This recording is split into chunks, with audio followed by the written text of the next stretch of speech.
आज हम पढ़ेंगे ओस्मो रेगुलेशन इन एनिमल्स के बारे में। ठीक है जी। अब जैसा कि आपको पता है कि ओस्मो रेगुलेशन हमारे पास जी क्या है, जो ओस्मो रेगुलेशन है, हम ये कहते हैं कि ये हमारे पास क्या है, टाइप ऑफ होम्योस्टेसिस है। ठीक है जी, हम यहाँ पे लिख लेते हैं दैट इज होम्योस्टेसिस की हमारे पास क्या है, एक टाइप है। ठीक है जी, दैट इज होम्योस्टेसिस। ठीक है जी, यहाँ पर हम लिख लेते हैं। तो ये हमारे पास क्या है, होम्योस्टेसिस की एक टाइप है, एक किस्म है, जिसमें हम क्या करते हैं। अब होम्योस्टेसिस हमारे पास क्या है, होम्योस्टेसिस में हम ये कहते हैं कि हमारे पास जो इंटरनल बॉडी कंडीशन है, ठीक है जी, उसको कांस्टेंट रखा जाता है with respect to change in surrounding.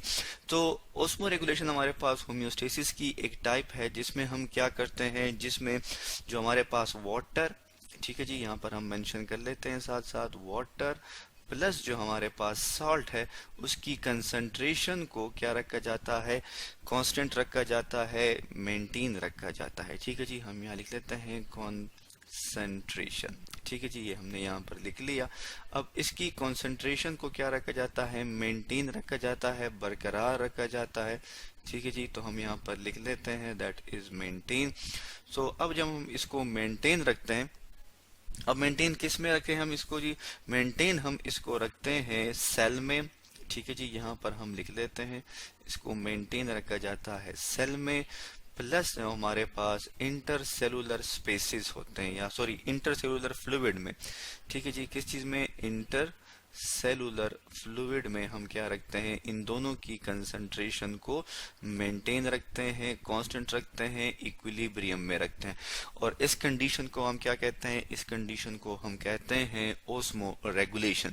अब ओस्मो रेगुलेशन की अगर हम बात करें तो हम ये कहते हैं कि ये नेसेसरी है for the health of animal. ठीक है जी, तो यहाँ पर हम लिख लेते हैं दैट इज कि ओस्मो रेगुलेशन हमारे पास क्या है जी, ओस्मो रेगुलेशन जो है ये नेसेसरी है। ठीक है जी, नेसेसरी का मतलब क्या है, जरूरी है, किस चीज के लिए, for the health of animal. ठीक है जी, फॉर हेल्थ ऑफ एनिमल। अब एनिमल की हेल्थ के लिए क्यों जरूरी है, इसलिए जरूरी है कि कौन, चूंकि ये हमारे पास मोस्टली पाया जाता है उन एनिमल्स में जो कि क्या होते हैं, अगर हम इसमें बात करें मोस्टली उन एनिमल्स की जो कि वाटर में होते हैं, तो वाटर जो है वो कंटिन्यूसली उनके बॉडी में इंटर होता है, और प्लस क्या होता है, वहां से वो एग्जिट होता है।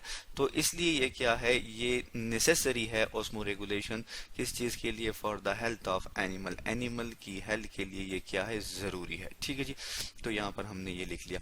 इसके अलावा जो है हमारे पास जो वाटर और सोल्यूशन जो सॉरी जो सोलूट है, दोनों को बैलेंस रखना चाहिए, इक्वल अमाउंट में रखना चाहिए। तो इस लिहाज से हमारे पास जो ओस्मो रेगुलेशन की अगर हम बात करें तो हमारे पास दो अप्रोचेस हैं। सबसे पहले जो हमारे पास अप्रोच है, उसे हम क्या कहते हैं, उसे हम कहते हैं ओस्मो कॉनफॉर्मर्स कहते हैं। ठीक है जी, तो हम यहाँ पर लिख लेते हैं दैट इज ओस्मो, ठीक है जी, ऑस्मो कौन, ठीक, इसको थोड़ा सा ठीक कर लेते हैं, दैट इज ऑस्मो कौन फार्मर्स। ठीक है जी, FORMERS। ठीक है, ऑस्मो कन्फॉर्मर्स हमारे पास क्या हैं, या ये हमारे पास कौन से ऑर्गेनिजम्स हैं। तो ओस्मो कन्फॉर्मर्स जो है हमारे पास, ये क्या होते हैं, ये हमेशा हमारे पास आइसोटोनिक कंडीशन में होते हैं। ठीक है जी, हम यहाँ पर लिख लेते हैं, ये हमारे पास क्या है, आइसोटोनिक कंडीशन में होते हैं। ठीक है जी, आइसोटोनिक कंडीशन में हमारे पास ये मौजूद होते हैं। आइसोटोनिक कंडीशन हम किसे कहते हैं, आइसोटोनिक कंडीशन हमारे पास ये है कि जिसमें हमारे पास वाटर, ठीक है जी, हम यहाँ पर लिख लेते हैं, प्लस सोलूट हमारे पास क्या होते हैं, आइंस होते हैं हमारे पास, या ये हमारे पास क्या होते हैं, साल्ट्स होते हैं। तो हम यहाँ पर लिख लेते हैं, साल्ट्स भी लिख सकते हैं हम इसको आइंस भी लिख सकते हैं, और हम इसको सोलूट भी लिख सकते हैं। ठीक है जी, ये दोनों जो है हमारे पास, ये क्या होते हैं, ये इक्वल अमाउंट में होते हैं। ठीक है जी, क्या होते हैं हमारे पास, इक्वल अमाउंट में होते हैं। ठीक है जी, तो ये हमने यहाँ पर लिख लिया। इस कंडीशन को हम क्या कहते हैं, आइसोटोनिक। मतलब क्या है कि इंटरनली और एक्सटर्नल दोनों में हमारे पास वाटर और साल्ट की कंसंट्रेशन इक्वल होती है। और ये मोस्टली हमारे पास किन एनिमल्स में पाए जाते हैं, ये मोस्टली हमारे पास पाए जाते हैं एक्वेटिक ठीक है जी। एक्वेटिक हम किसे कहते हैं, जो कि पानी में रहते हैं। और एक्वेटिक में ये कहाँ पर होते हैं, ये हमारे पास मेरीन या सॉल्ट वाटर इन्वायरमेंट में रहते हैं। ठीक है जी, तो हम यहाँ पर लिख देते हैं that is marine salt water. ठीक है जी, दैट इज सॉल्ट, साथ में हम वाटर भी लिख लेते हैं। ठीक है जी, साल्ट वाटर जो है हमारे पास इन्वायरमेंट, उसमें ये मौजूद होते हैं। तो अब इसमें हम ये कहते हैं कि जो बॉडी फ्लूइड है विद सोल्यूट, वो हमेशा इक्वल होता है किस चीज़ के, एक्सटर्नल इन्वायरमेंट में जो सोल्यूट की कंसंट्रेशन है दोनों बराबर होते हैं। और वाटर की जो मूवमेंट है, ठीक है, between the both environment is equal and having equal solute concentration. तो ये हम कैसे लिखते हैं, यहाँ पर हम वो भी मेंशन कर लेते हैं कि इसमें हमारे पास, ठीक है जी, हम इसको डिफरेंट कलर से लिख लेते हैं कि हमारे पास जो बॉडी फ्लूइड है, ठीक है जी, बॉडी फ्लूइड, बॉडी फ्लूइड का मतलब क्या है, जो बॉडी के अंदर सेल्स के अंदर टिश्यूज में जो फ्लूइड मौजूद है वो हमारे पास बॉडी फ्लूइड कहलाता है। बॉडी फ्लूइड विद सोल्यूट्स, ठीक है जी, सोल्यूट जो है वो क्या है, वो इक्वल होता है एक्सटर्नल इन्वायरमेंट में जो सोल्यूट की कंसंट्रेशन है। ठीक है जी, तो हम यहाँ पर लिख देते हैं एक्सटर्नल इन्वायरमेंट। ठीक है जी, इन्वायरमेंट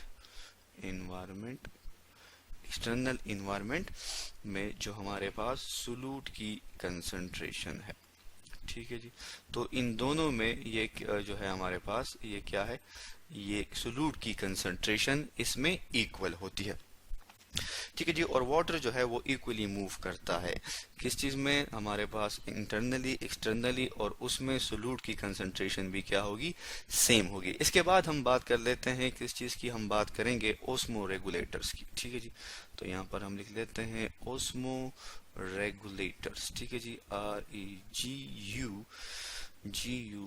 REGULATOR। ओस्मो रेगुलेटर्स हमारे पास कौन कौन से ऑर्गेनिजम्स हैं, तो ओस्मो रेगुलेटर्स हमारे पास वो एनिमल्स हैं। ठीक है जी, हम यहाँ पर लिख लेते हैं, ये हमारे पास क्या है, ये हमारे पास वो एनिमल्स हैं जो कि क्या करते हैं, हमारे पास जिनमें जो कि बॉडी में जो सोल्यूट की कंसंट्रेशन है, ठीक है जी, सोल्यूट की कंसंट्रेशन को हम CON से लिख लेते हैं, वो क्या होती है, वो डिफरेंट होती है, मुख्तलिफ होती है। किस चीज़ से मुख्तलिफ होती है जी, ये जी मुख्तलिफ होती है हमारे पास एक्सटर्नल इन्वायरमेंट से। ठीक है जी, तो यहाँ पर हम लिख लेते हैं दैट इज एक्सटर्नल इन्वायरमेंट। ठीक है जी, इन्वायरमेंट। अब इसमें हमारे पास अगेन दो सिचुएशन आ जाती हैं। ठीक है जी, हम यहाँ पर लिख लेते हैं कि हमारे पास एक्सटर्नल कंडीशन में क्या होगा और इंटरनल, इसको एक्सटर्नल के लिए हम EXTR एक्सटर्नल इन्वायरमेंट। ठीक है जी, और यहाँ हम लिख लेते हैं इंटरनल इन्वायरमेंट। ठीक है जी, तो एक्सटर्नल की अगर हम बात करें तो अगर हमारे पास हाइपोटोनिक कंडीशन हो, ठीक है जी, हम यहाँ पे लिख लेते हैं that is hypotonic condition. Hypotonic condition में हमारे पास क्या होता है, हाइपोटोनिक कंडीशन में ये होगा कि हमारे पास जो वाटर है H2O है उसकी कंसंट्रेशन ज्यादा होती है। ठीक है जी, और सोल्यूट की जो कंसंट्रेशन है हमारे पास वो क्या है, वो कम है। तो फिर ये किस तरह मेंटेन रखते हैं, ये हमारे पास इंटरनली ये क्या करते हैं, ये फिर डिस्चार्ज करते हैं। हम यहाँ पर लिख लेते हैं ये क्या करते हैं, ये डिस्चार्ज करते हैं एक्सेस वाटर को। ठीक है जी, एक्सेस हम यहाँ पे लिख लेते हैं that is excess, CESS। Excess water को क्या करते हैं, डिस्चार्ज करते हैं। ठीक है जी, रिमूव करते हैं। और इसके अलावा अगर हम बात करें किस चीज़ की, हाइपरटोनिक सॉल्यूशन की, तो तब हमारे पास क्या होगा, यहाँ पर हम लिख लेते हैं दैट इज हाइपरटोनिक कंडीशन में हमारे पास क्या होगा। ठीक है जी, दैट इज कंडीशन।